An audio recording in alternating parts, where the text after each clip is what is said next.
Well, as we read through the book of Hosea, we're seeing how God is calling his people back. He's saying he wants to bring them back to him, but they keep turning towards their sin. And so God is saying, listen, there's judgment coming. You better get ready. And we see over and over again in the Old Testament, we see how God's people are right close to God, and then they start to sin and they start to reject God. And then as they reject God, we see some kind of punishment come on them.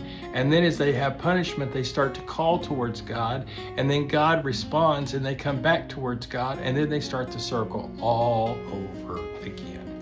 You know, you wonder, are these people dumb?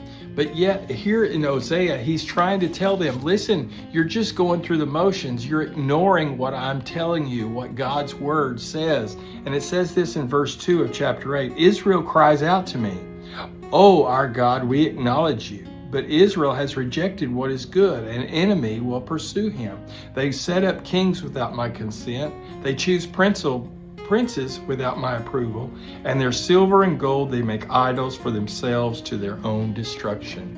Here we see that the people might be calling out to God, but they're living very different than what God calls them to do. And so as we look at this, we see that God says that they acknowledge him, but Israel has rejected what is good. Well, what is good? It's not something that our culture defines, it's what God's word defines.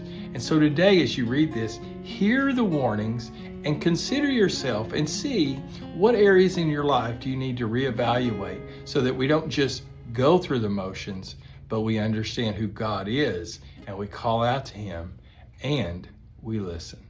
We'll see you tomorrow.